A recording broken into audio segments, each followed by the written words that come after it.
Por outro lado, bom, crescendo no Líbano com essa juventude, etc., já ficando na universidade, você já começa a sentir a exiguidade do território libanês, essas oportunidades, essa ânsia, porque, ao mesmo tempo que o Líbano é muito aberto a todos os horizontes, ele, ao mesmo tempo, ele te dá o apelo para o mundo, porque pela exiguidade dele, pela limitação das oportunidades. E também, sendo mulher, já não é uma situação muito confortável, porque, de um lado, você tem uma educação que te diz ouse.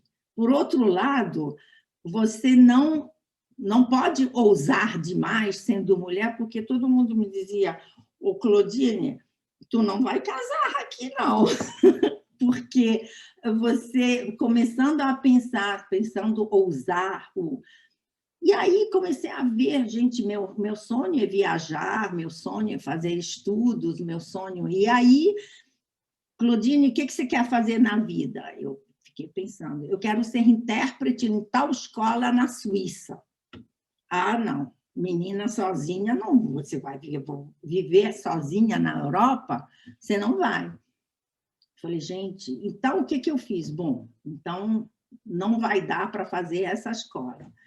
Entro em sociologia, eu não sabia o que fazer, mas, de repente, não tinha antropólogos no Líbano.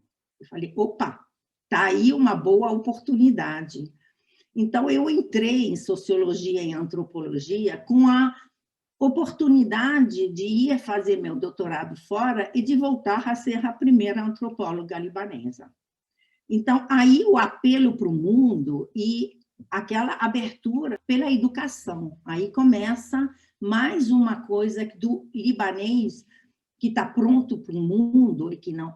A educação é uma das nossas grandes ferramentas. E, a partir daí, eu entrei em sociologia, não sei o quê, e eu obtive, justamente, a grande oportunidade de ter uma bolsa e de ir botar minha família na frente do fato consumado. Eu vou para a Europa, eu não preciso de vocês. Ganhei uma bolsa e eu vou para Paris. Pronto. Meu tio, patriarca, me falou, minha filha, o que você vai ainda estudar? Isso não é muito bom para uma menina estudar tanto. Mas, enfim, aí fui para a França e eu me lembro que era uma época muito feliz, porque no Líbano, onde você está oriundo de uma sociedade muito clânica, de repente você consegue exercer sua individualidade. Quem é Claudine? O que ela pensa independentemente da família? O que ela pensa independentemente da comunidade dela, da religião dela, do partido político da família dela, etc. Então, ele reforça ainda mais. Bom, o plano era fazer o doutorado, voltar para o Líbano com a tese sobre os maronitas, depois de ter trabalhado sobre os campos palestinos, etc. Então, você já viu que eu era assim, um pouco incontrolável, ninguém conseguia sentir qual era a posição, a coloração política. Estoura a guerra. Eu não consigo fazer meu doutorado, minha tese, porque em antropologia você não faz trabalho bibliográfico, você tem que ir no terreno. E aí,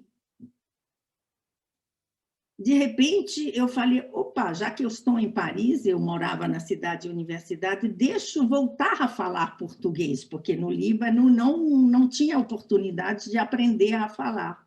Eu tinha esquecido a língua.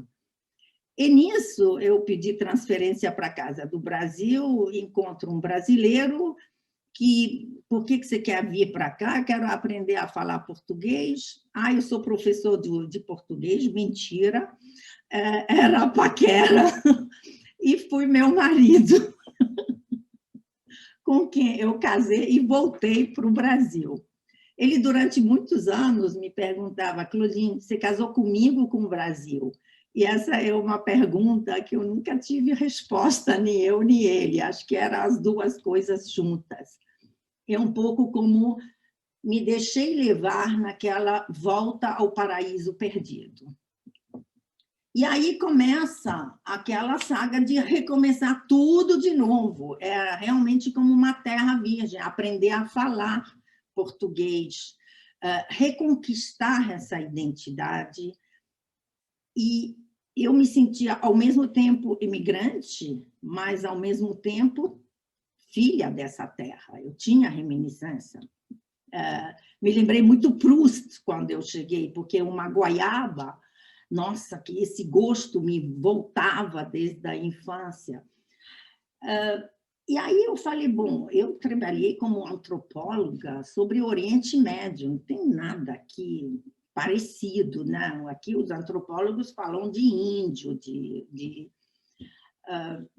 eu me deixei levar, assim, entrando na cultura, nessa confiança do dia seguinte, nessa confiança que, bom, eu falava, bom, ainda bem, eu sou mulher, eu não preciso, para ter uma identidade social, estar desempenhando em 24 horas. Quer dizer, eu posso me dar o tempo de entrar nessa cultura. E aí, como François Nader falou, tem circunstâncias na vida que chegam, absolutamente por acaso, eu tive aí a oportunidade de fazer parte do grupo que criou a internet no Brasil, que estava construindo o primeiro backbone, que na época não existia nem internet, era a Bitnet. E aí foi um mundo desconhecido para mim, essa tecnologia. E era como um continente que estava, era uma América, né? Era que é isso? Que continente é esse? Que conhecimento é esse? Como que eu consigo ouvir durante 15 minutos alguém falar e não entender absolutamente nada do que ele está falando? Eu comecei a desenvolver uma tese sobre a ignorância. Quando você consegue calcular o quanto você é ignorante, é que você já sabe muito.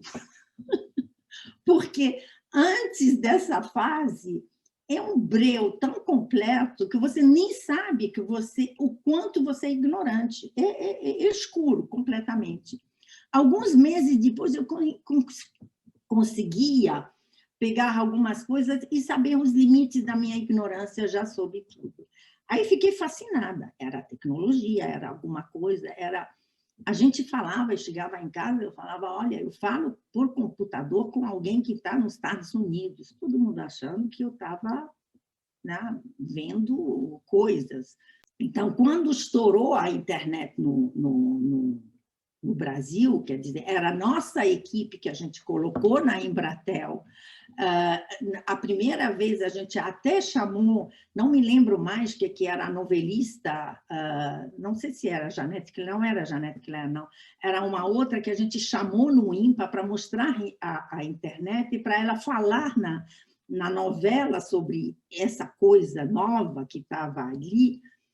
Então, a gente formou o primeiro conhecimento dessa coisa nova. E aí, entrei nesse campo de tecnologia, que foi fascinante. Obviamente, tinha um mundo aberto. Aí, quando começaram as empresas a abrir, a querer saber, a querer implantar a internet, todo mundo se lembrou, Claudine, ela fala, ela justamente está falando que ela conhece. Claudine, você pode ajudar a gente? Aí montei minha empresa. Me joguei na água. Empreendedorismo na veia. E montei uma empresa para justamente atender a essas demandas. Pouco a pouco, a gente se deu conta, eu e meu sócio, que era um mundo enorme. Aí, obviamente, precisava se especializar. E aí o DNA libanês entrou, porque podia ir para a educação, à distância, podia ir para um monte de coisa. Eu fui logo para comércio eletrônico, que é no nosso DNA, e não só comércio, como fiquei fascinada pelas novas possibilidades de pagamento online. E aí montei na raça uma empresa sem ter um preparo de empreendedorismo, mas realmente somente pela oportunidade, pelo barato de fazer alguma coisa, de realizar, que é outra outro dado do libanês que justamente se joga na água, ousa e encara os desafios, que é um pouco o nosso DNA. Então, fascinada com essa força propulsora da internet, entrando cada vez mais em comércio eletrônico, obviamente, você começa a tocar as possibilidades de que esse mundo virtual, transnacional, começa a abrir para as pequenas e médias empresas. E aí, desse pulo, é muito fácil você passar para a visão do potencial de internacionalização e de comércio internacional, que está aberto a uma exposição das pequenas empresas. A partir daí, já ampliei o horizonte dessas possibilidades, a partir da tecnologia em si, já fui para outra coisa que é mais de negócios. E aí entrei na Câmara de Comércio Francesa porque eu estava uma representante de uma empresa multinacional, uma grande empresa francesa, que tinha soluções de pagamento. Essa empresa francesa foi comprada por bancos e a um certo momento o banco diz, não, a gente não vai continuar com isso porque a gente não está no varejo no Brasil. Eu recebo um telefonema, depois de anos de trabalho de mercado, já tinha clientes, e eu já estava investindo nesse mercado, nós vamos parar a solução e você toma suas decisões. Eu tinha duas maneiras. Ou eu botava o pé no acelerador ou no freio. E aí botei no acelerador e foi assim que eu montei o primeiro gateway de pagamento brasileiro, aprendendo com a experiência do francesa, aí eu fiz a coisa brasileira. Mas, enfim, foi uma história de empreendedorismo meio heróica, talvez não da mais eficiente, mas heróica. Valeu, aprendi muito, vivi intensamente, trabalhava acho que 14 horas por dia, mas numa felicidade total, e atendeu minha expectativa no momento de realização pessoal e tudo. Enfim, passou essa fase de não querer mais correr risco, sabendo que eu tinha que esperar o mercado amadurecer na gestão de risco. Aí eu fui continuando nessa área, mas ampliando muito mais como consultora e como montadora de projeto.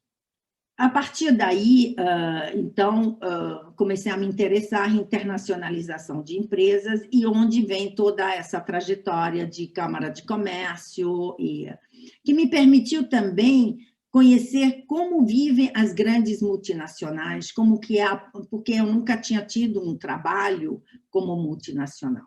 Passei, me diverti, mudei, e nessas trajetórias a pessoa muda. Isso que eu queria voltar para o lado humano. E a partir do momento que vai realizando, são etapas, são ciclos da vida, a gente muda. Eu, pessoalmente, quando eu domino demais de uma coisa, eu já começo a sentir um tédio. Se é repetitivo, eu preciso conquistar, eu preciso... Aí o tédio, então, tecnologia por si já era uma coisa muito masculina, que não tinha mais charme, não tinha mais conquista. Aí, partindo para comércio, internacionalização das empresas, etc., já me deu uma outra visão. Durante a pandemia, e depois de ter passado 2 anos antes da pandemia, um pouco reclusa com toda a história do meu irmão, e quando entrou a pandemia,